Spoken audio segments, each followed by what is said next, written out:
Hey guys, good morning. Here we are. What a blessed day it is. So we got to have a whole bunch of the church walk through the building last night. Just amazing to see the just the work that the Lord's doing, the excitement that everybody has, and I can't wait to see how the Lord's going to continue to build up our body, just to strengthen us, encourage us, and so continue to be praying for the whole process of us getting into the new building, all the parts and pieces, and allow us to be patient as we need to, and ultimately we can see that His hand has been in so much of this. It's just amazing. So here we are. This morning we're in Second Timothy, chapter 2, verse 22.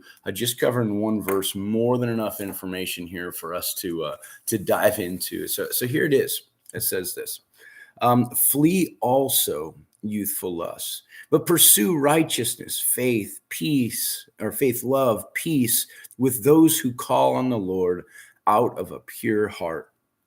And so, on top of a conversation that Paul is having with Timothy about being clean and being a clean vessel, and that you have a clean vessel be used for stuff that's dirty only to then be used for something that's clean again. You wouldn't. You have to have. There has to be a legitimate change, and he's encouraging Timothy also to encourage believers that they have to flee youthful lusts. And what are youthful lusts? What are the things which you could almost walk into any sort of like high school class and ask these questions? They said, "Who wants to be a millionaire?" Every hand would raise up, right? Who wants to be a movie star? Uh, every hand would go up. Who wants to be a monarch or a king? Every hand would go up.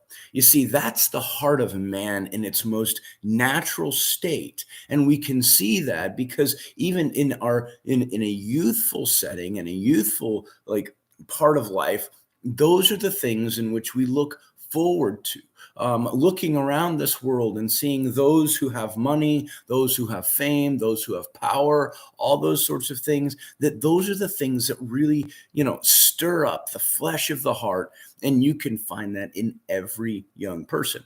I was out to prove the world wrong. I was going to be the one good thing that came out of little Cripple Creek, Colorado, and demonstrate that I can accomplish more than anybody would ever say that I could accomplish. And that was the pride behind my life, just to be able to prove people wrong. That was a pretty, that was part of my youthful lust, trying to pursue and seek after things in which I ought not to. And he's saying, listen, you got to walk away from those things, the things of the world that aren't going to really stack up, that aren't really going to matter in the end of the day, right? You can have as much money, but you don't take that with you. You can have as much fame, but you're getting all of the attention and God's getting none of it. You can have all the power, but at the end of the day, you're going to discover that you're really powerless, because it's really God who's going to be moving things according to His perfect will for His perfect purposes. And as much as you think you're going to gain power, you will never have more than the Lord. And so he says there's a better way. And for me, it's like, yes, I need a better way, because you're never going to be satisfied when it comes to lust. The moment that you cross a line in temptation, you have a lust and you cross that line and you get into sin, right? There's going to be something like, okay, well, there's got to be more. There's got to be more. There's got to be more. That's the understanding, and you'll never fully be satisfied. But he says there's a different way. He says, listen, I want you to pursue something else, not these youthful lust things. I want you to pursue righteousness. I want you to pursue faith. I want you to pursue love. I want you to make sure you have peace with men. Right? That those are the things in which the Lord is drawing us into, making it a point that our lives are going to be lived in such a way that God would be honored. Right? And you can take a step back and like, okay, well, Jeff, I'm certainly not going to be a millionaire.